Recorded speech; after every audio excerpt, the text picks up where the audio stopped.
Government medical college Jammu में oxygen plant को लेकर दिक्कत और परेशानी की बात की जा रही है।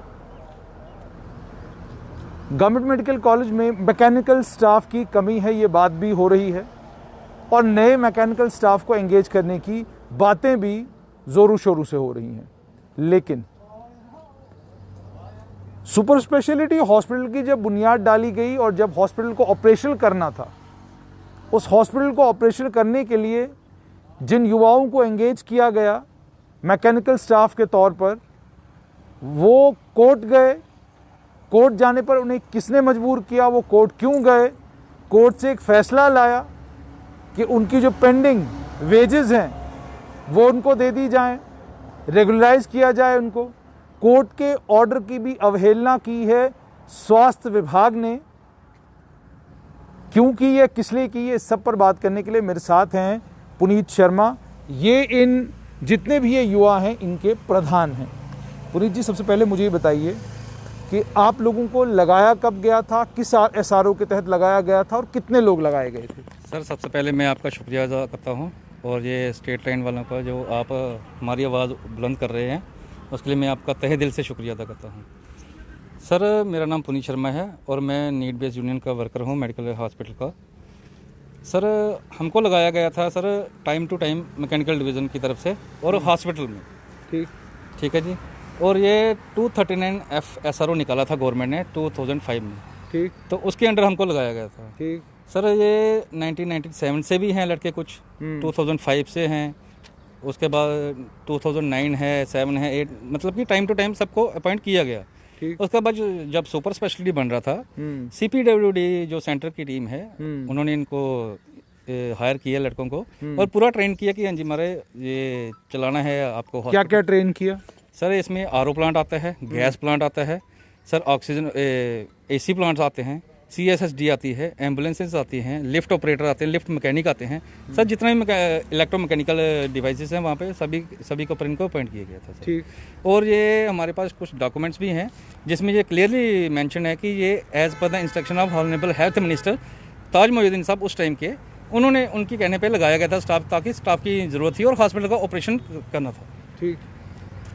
तो उसके बाद सर लगाया इन्होंने। उसके बाद सर ये 2016 में सर 2.5-3 साल की हमारी पेंडिंग वेजेस थी। उसके बाद जब हमको वेजेस नहीं मिली, हमने जब अपनी आवाज़ उठाई और हमको बिना कोई कारण, कोई नोटिस दिए बगैर हमको डिसएंगेज कर दिया गया अपनी ड्यूटी से। अच्छा, कितने लोगों को, टोटल कितने लोग थे जिनको डिसएंगेज किया गया? सर, हम 90 लोग थे। 90 लोगों को डिसएंगेज किया गया। ये जो 90 लोग हैं, ये सारे सुपर स्पेशलिटी के बनने के बाद जो लगाए गए वही हैं, या ये 97 से ऑनवर्ड हैं?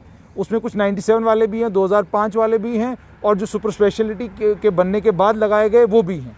सर, ये जो 90 बंदे हैं, इनमें सर 1993 से लेके सभी टाइम टू टाइम है जो वो लगाए गए हैं। ठीक। सुपर स्पेशलिटी के बाद जो हैं वो 60 के लगभग लगाए गए हैं। यानी इसमें से लगभग 60 लोग ऐसे हैं जो सुपर स्पेशलिटी के बनने के बाद लगाए गए। Yes. जब आप लगाए गए थे तब आपको सरकार ने क्या आश्वासन दिया था? जिस SRO के तहत आपको लगाया गया था उसमें क्या कुछ कहा गया था, और टाइम टू टाइम सरकार आपको क्या कहती रही? सर, सरकार ने कहा कि जैसे श्रीनगर में लगाया गया था, सुपर स्पेशलिटी जम्मू जो है वो बाद में बना है, लेकिन जो श्रीनगर में है वो पहले बन चुका है।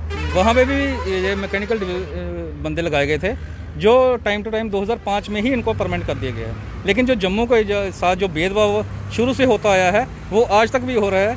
ना तो इन बच्चों की कोई ड्यूटी है, डिसएंगेज कर दिया है, और ना इनको सैलरी दी जा रही है। अच्छा, तो मुझे ये बताएं कि जो आप कह रहे हैं कि तमाम लोगों को डिसएंगेज किया गया, उसके बाद आप लोग कोर्ट में गए तो क्या कोर्ट से कोई राहत मिली? सर, हम कोर्ट में गए, कोर्ट से हमको राहत मिली। उन्होंने कहा कि इनकी ड्यूटी ज्वाइन करवाई जाए और साथ में इनकी पेंडिंग वेजेस रिलीज की जाए। कितना टाइम हो गया इस ऑर्डर को हुए? 2017 23 मई 2017 को ऑर्डर आया है। 23 मई 2017 को ये ऑर्डर आया, और तब से लेकर आज तक ये ऑर्डर इम्प्लीमेंट क्यों नहीं हुआ? क्या सरकार ने इस ऑर्डर के बाद कोर्ट के समक्ष कोई और बात रखी, या उन्होंने इस ऑर्डर को अपोज किया हो कोर्ट के सामने?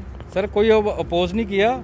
उसके बाद सर लॉ एडिशनल सेक्रेटरी हैं लॉ के हेल्थ के सज्जाद अमीन शाह जी, उन्होंने हमारा ऑर्डर निकाला कि इनको लड़कों को 520 SRO निकला था, हसीब दराबू साहब ने निकाला था कि उस अंडर 520 के अंडर इनको परमानेंट किया जाए। यानी आपको भी उसी 520 में डाल दिया गया जिस 520 के तहत बाकी जो ad hoc, daily Vaser, casual labourer या जो अलग अलग स्कीमों के तहत बच्चे लगाए गए थे, उन तमाम बच्चों के साथ आपको भी रेगुलराइज करने की सिफारिश जम्मू कश्मीर के लॉ डिपार्टमेंट ने की। सर, लेकिन उसके बाद भी सर ना तो हमारी ड्यूटी ज्वाइन हुई। परमानेंट तो हम SRO के अंदर तब आते जब हम ड्यूटी ज्वाइन करते।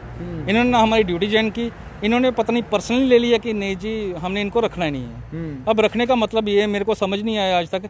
पहले इन्होंने एलिगेशन लगाया जी आप हमारे बंदे नहीं हो, आप मैकेनिकल के बंदे हो। मैकेनिकल डिवीजन आती है प्रिंसिपल मैम के अंडर, गवर्नमेंट मेडिकल कॉलेज के अंडर आती है। वो डेपुटेशन पे आते हैं, वहाँ पे AEE JEE जो भी हैं वो डेपुटेशन पे हैं। वहाँ पे इनका कोई लेना देना नहीं है। अगर हॉस्पिटल का काम है तो मैकेनिकल डिवीजन तो आएगी, उसमें तो सभी डिवीजन हैं, PWD की, सिविल की भी है, मैकेनिकल की भी है, PDD की भी है। वो तो खुद तो मालिक है नहीं, वो तो प्रिंसिपल के अंडर ही आती है। अगर हम मैकेनिकल के डिवीजन के अंडर बंदे थे सर, हमारे पास ये पूरे डॉक्यूमेंट है। 2012 में लिस्टें हमारी सर्कुलर नंबर GAD ने निकाला था 21 नंबर, उसके तहत हमारी लिस्टें जो है परमानेंट के लिए प्रिंसिपल मैम भेज रही है सेक्टर को, हेल्थ सेक्रेटरी को। तो अगर हम मैकेनिकल के बंदे हो तो चीफ इंजीनियर साहब भेजते ना, प्रिंसिपल मैम क्यों भेज रही है? हमारी जो वेजेस के फंड हैं वो प्रिंसिपल मैम मांग रही हैं वहाँ से, कमिश्नर साहब से। अब कितनी देर हो गई आप लोगों को डिसंगेज किए हुए और कब से आप लोग सब बेकार बैठे हुए हैं? सर हमको 2016 से डिसंगेज करके रखा हुआ है इन्होंने। 2016 से? 2016। कितने लोग आप में से ऐसे हैं जो अब ओवर एज हो गए हैं, जो कहीं अप्लाई नहीं कर सकते? सर मैक्सिमम 40% जो लोग हैं 85 में से वो अभी ओवर एज हो चुके हैं। सर अप्लाई नहीं कर सकते? नहीं अप्लाई कर बच्चे कुछ अप्लाई कैसे करेंगे? एक बात और मैं कहना चाहता हूँ, ये जो 90 बंदों की बात कर रहा था उसमें से जो 5 लोग हैं सर वो ड्यूटी ज्वाइन कर चुके हैं। वो भी कोर्ट में गए थे लेकिन वो हमारे से थोड़ा सा पहले गए थे, उनकी ड्यूटी ज्वाइन हो गई। एक हमारा लड़का है, वो किस जादू से उनकी ड्यूटी ज्वाइन हो गई और आप 85 को क्यों छोड़ दिया गया? सर एक्चुअली ऑक्सीजन प्लांट चलाने वाले GMC में सुपर स्पेशलिटी में सिर्फ डेली वेजर ही हैं, परमानेंट स्टाफ इनके पास सफिशिएंट नहीं है। अच्छा, तो इनको ऑक्सीजन प्लांट चलाने के लिए बंदे चाहिए तो थे। जो 85 लोग हैं इनमें से कितने लोग ऐसे जो ट्रेंड हैं ऑक्सीजन प्लांट चलाने के लिए, जो ट्रेंड हैं, जिन्हें मालूम है अच्छी ज़्यादा बेहतर तरीके से कि ऑक्सीजन प्लांट को कैसे ऑपरेट किया जा सकता है, और ऑक्सीजन प्लांट जो चल भी रहे हैं, आगे पाइप में किसी जगह दिक्कत आ रही है, प्रॉपर ऑक्सीजन नहीं पहुंच रही बेड तक, तो कितने ऐसे लोग हैं जो उसमें ट्रेंड हैं? इन 85 लोगों में से जिनकी सेवाएं सरकार नहीं ले रही और डिलिबरेटली सरकार ने जिनको बाहर बिठा के रखा है? सर 12 से 15 लोग ऐसे हैं जो गैस प्लांट का काम बिल्कुल बखूबी जानते थे, जिनकी वजह से हॉस्पिटल चल रहे थे। एक सुपर स्पेशलिटी, उसमें टोटली जो हैं वो डेली वेजर थे जो सुपर स्पेशलिटी गैस प्लांट चला रहे थे। जहाँ पे सर सुपर स्पेशलिटी की बात करूँ मैं तो वहाँ पे 50+ बंदे थे जो डेली वेजर थे, वो जो पूरा इलेक्ट्रोमैकेनिकल डिवीजन इनकी चला रहे थे, जितने भी इनके इक्विपमेंट थे वहाँ पे। CD हॉस्पिटल में 6 लड़के थे जो गैस प्लांट का काम चला रहे थे सर पूरा। उसके बाद सर इनके पास तो परमानेंट स्टाफ है नहीं, जो आज तक जो ये लड़के बेचारे भुगत रहे हैं। 2017 में सर इन्होंने पोस्टें निकाली, ये कोर्ट का ऑर्डर मैं आपको दिखाना चाहता हूँ।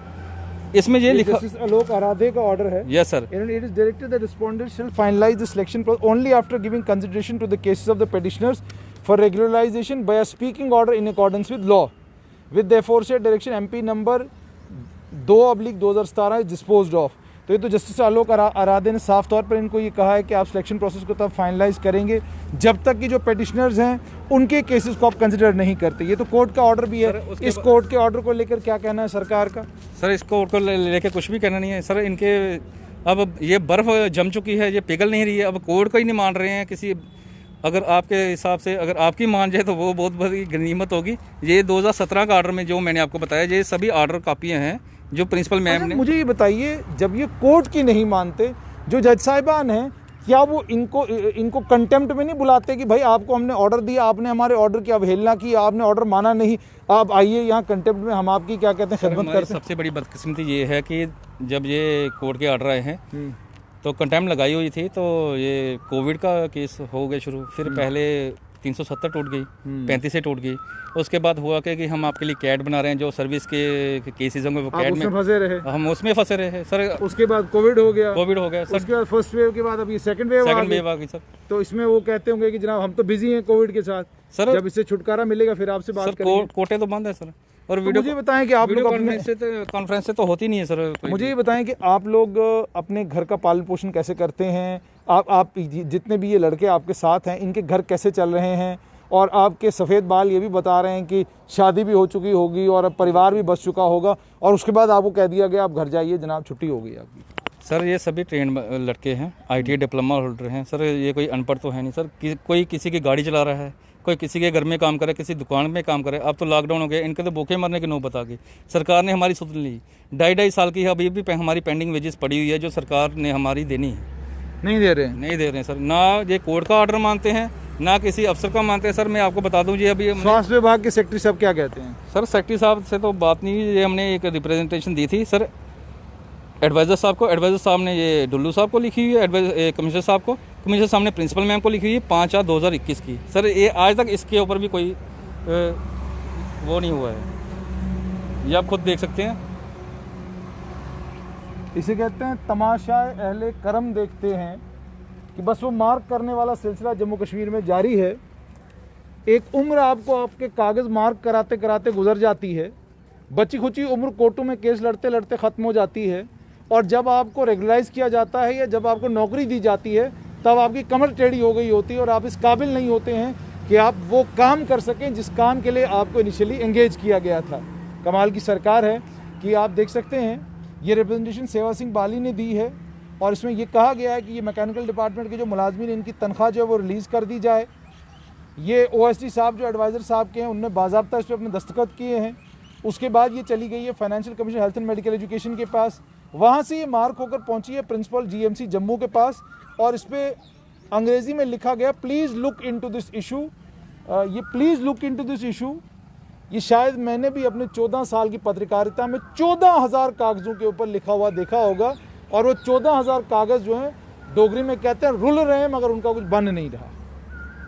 तो मुझे ये बताइएगा कि अब रास्ता क्या है, क्योंकि लिख तो सबने दिया, बात तो हो गई, प्रिंसिपल मैडम के कमरे में फ़ाइल तो पहुंच गई, अब आगे रास्ता क्या है, कैसे होगा ये, क्या कोई इसका हल निकलेगा, या कहां से आपको लगता है इंटरवेंशन होना चाहिए जिसके बाद आपकी ये मुसीबत, आपकी ये परेशानी दूर होगी? रास्ता सर हमारे पास तो एक ही विकल्प बचा था कि कोर्ट का, वो हम चले गए, वहाँ से ऑर्डर भी लाए हैं। अब रास्ता तो इन्होंने निकालना है सर, क्या ये कमिश्नर साहब हैं या प्रिंसिपल साहब है, अब इन दोनों को जो भी। कमिश्नर साहब ने तो लिख दिया है, अब प्रिंसिपल मैम ने करना है सर, वो भी लिख देंगी। वो भी लिख देंगे सर, करना तो इन्होंने है। हमने आपको कागज़ दिखा दिए जो कोर्ट के ऑर्डर है और जो हमने रिप्रेजेंटेशन भी दी है, और हम आज से नहीं लड़ रहे सर अपने हक के लिए। अगर हमारा हक नहीं बनता तो जज साहब जो पढ़े लिखे हैं वो इतनी जल्दी हमारे ऊपर ऑर्डर ही नहीं करते सर। ये फाइल इतनी मोटी हो चुकी है, इसकी ये बाकी पन्ने कहाँ हैं इसके? सर बाकी इतनी तो नहीं होगी, ये तो बहुत मोटी फाइल होगी सर, बहुत मोटी फाइल है सर। सर मैं कुछ आपको बताना चाहता हूँ सर, 520 में से 2 बंदों को ऑर्डर कर दिया प्रिंसिपल मैम ने। हाँ, लेकिन वो बंदे जिंदा हैं मर गए वो नहीं पता है, ड्यूटी ज्वाइन नहीं है उनकी, लेकिन ऑर्डर कर दिया है उनका 520 का परमानेंट का। अरे 2 लोगों को परमानेंट कर दिया, ये मालूम ही नहीं है कि वो हैं जिंदा नहीं है, कहाँ है कहाँ नहीं है, कोई पता नहीं। ज्वाइन कर रहे हैं नहीं कर रहे हैं वो कोई पता नहीं है अभी तक उनको। वो भी आप ही के साथ थे? वो भी हमारे साथ। अच्छा, कल सरकार ने इसमें से 3 लड़के जो हैं सर वो सुसाइड कर चुके हैं। 3 लड़के सुसाइड भी कर चुके हैं। आपसे ये जानना चाहूँगा कि कल सरकार ने कुछ रूल्स निकाले, हाँ जी, कि 520 के तहत लोगों को रेगुलराइज कैसे किया जाएगा, क्या आपको लगता है कि उसमें आपको डाला जाएगा, या आपको लगता है कि उसमें भी आप नहीं हैं? सर हम उसमें भी नहीं हैं। जब हमारी कोई डॉक्यूमेंटेशन ही नहीं ऊपर जाएगी, जब भेजेंगे ये तो ये परमानेंट कहाँ से? जब ये तो आपका बायोमेट्रिक्स भी नहीं हुआ था जो 2016 में किया गया था? नहीं हुआ था सर, क्योंकि ये इन्होंने हमारा कोई भी कागज़ लेने से इनकार कर दिया था। यानी आप किसी खाते में ही नहीं डाले? हम खाते में ही डालेंगे, पहले खाते में थे सर, हमारी बैंक में वो सैलरी आती थी। उसके बाद जब 2.5 साल की सैलरी पेंडिंग हो गई, फिर हमने जब गुहार लगाई प्रिंसिपल सर से, उन्होंने बोला कि इनकी सैलरी रिलीज़ कीजिए। और मैं आपको एक लेटर बताता हूँ,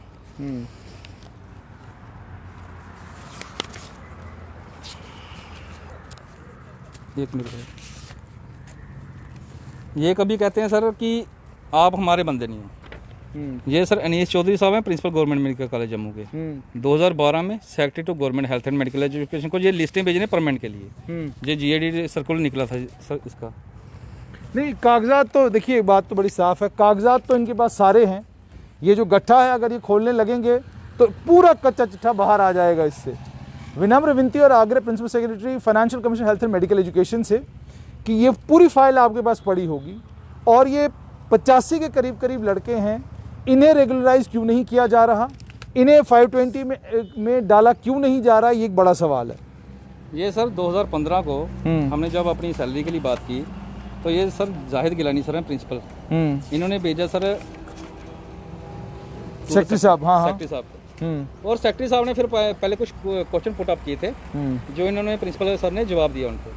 what are the government instructions regarding such appointments the government has. हाँ चलो ये तो मुझे समझ आ गया। मैकेनिकल डिवीजन को लेकर ये लोग कह रहे हैं 107 हमने नीड बेस्ड वर्कर जो है लगाए हैं, ये भी कहा। लेकिन ये लिखा है mechanical division on the recommendation of concern medical superintendents due to installation of new electromechanical installation of GMC and associated hospital sir. इसमें ये आ गया आपके सामने sir gas plant, STP, sanitary, ये सारी चीज़ें मैंने आपको पहले कहा कागजात आपका मुकम्मल है। अब सिर्फ ये देखना है कि सरकार कितनी जल्दी इसका संज्ञान लेती है और इस मसले का निपटारा करती है और ये भी क्लियर करती है कि जनाब फाइल के ऊपर दस्तखत करने से बात नहीं बनती, फाइल को फॉरवर्ड करने से बात नहीं बनती, फाइल के ऊपर अगर कोई किसी किस्म का कोई आप एक्शन लेंगे तब बात बनती है। तो ये थे प्रधान पुनीत जी के अलावा और कुछ लोग हैं, आइए आपको बताते हैं इनकी स्थिति क्या है। आपका नाम क्या है? सर राजीव बंधु।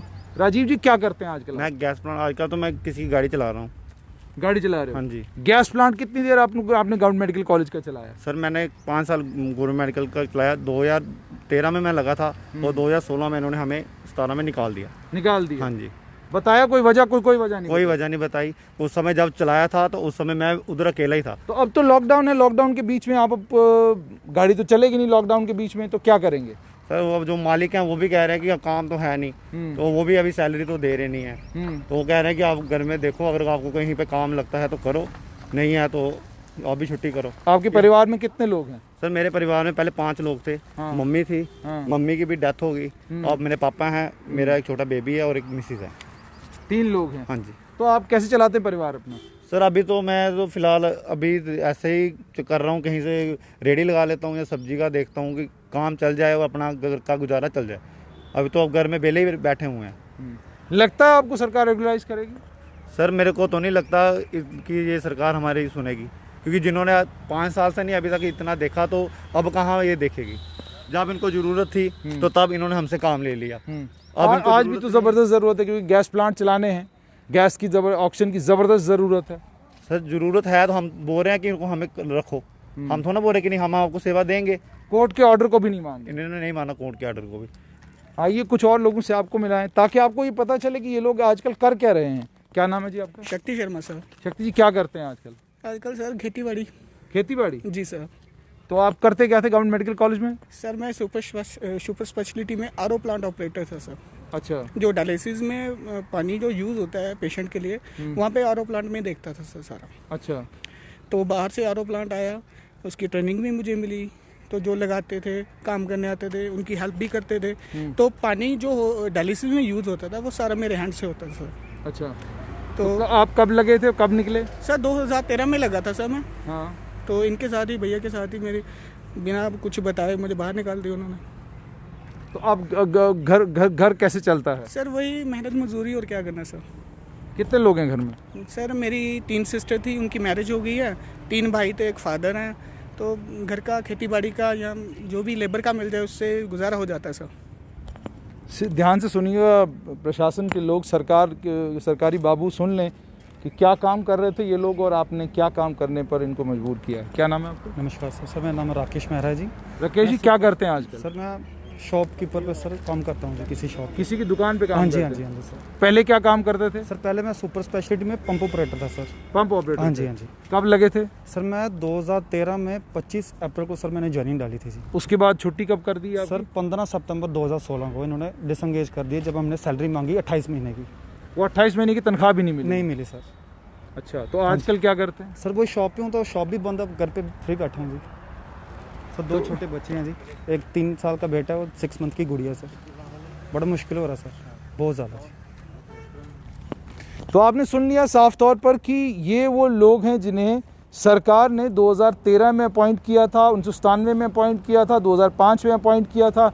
अपॉइंट करने के बाद जाहिर सी बात है जब किसी की नौकरी लग जाती है तो हमारे यहाँ एक मीम भी बड़ा मशहूर हुआ, डोगरा क्लैन का लड़का कहता है कि यहाँ जब रिश्ता किसी ने करना होता हो तो वो पहले ये सवाल पूछता है कि लड़का करता क्या है। तो अगर आप बता दें सरकारी मुलाजिम है तो फ़ौरन रिश्ता हो जाता है, शादी भी हो जाती है। तो जाहिर सी बात है इन तमाम लोगों के परिवार हैं, इन तमाम लोगों का सिलसिला शुरू हो गया क्योंकि इनकी नौकरी लग गई थी 2013 में। 2016 में सरकार ने इनकी छुट्टी कर दी। ये लोग कोर्ट गए, कोर्ट से ऑर्डर भी ले आए, लेकिन उसके बावजूद सरकार इनकी सुन नहीं रही। न इनकी सुन रही है, न कोर्ट की सुन रही है, न फाइनेंशियल कमिश्नर साहब के हस्ताक्षर किए हुए कागज़ के बावजूद principal government medical college Jammu अभी तक इस मामले में खामोश हैं, ना एडवाइज़र साहब की सुनी जा रही है, तो फिर सुनेंगे किन की। अब सवाल ये है कि इन तमाम लोगों ने, किसी ने कोई रेडी पे काम कर रहा है, कोई किसी दुकान के ऊपर काम कर रहा है, कोई काम कर रहा है, कोई काम कर रहा है, कोई खेती बाड़ी कर रहा है अपनी रोज़मर्रा की ज़िंदगी चलाने के लिए। ये एक बात तो साफ करता है कि सरकारें जब लोगों को नौकरियां देती हैं तो उस वक्त शायद अक्ल और दिमाग से काम नहीं लेती। अक्ल और दिमाग से काम लेती तो ये लोग आज अनएम्प्लॉयड नहीं होते, ये कोर्ट में नहीं जाते, कोर्टों में केस नहीं होते, और केसों के कारण जो फ्रेश अपॉइंटमेंट्स हैं वो डिले नहीं होती। उम्मीद और तवक्का ये कि सरकार ये जो 85 के करीब लोग बाकी हैं, सरकार इनको लेकर सोचेगी और जो कोर्ट का ऑर्डर है उसको इम्प्लीमेंट करेगी, इन्हें कंसिडर करेगी, और 520 के तहत जो ये अपना हक मांग रहे हैं कि इन्हें रेगुलराइज किया जाएगा, उम्मीद ये है कि सरकार इन्हें जल्द से जल्द रिलीफ देगी।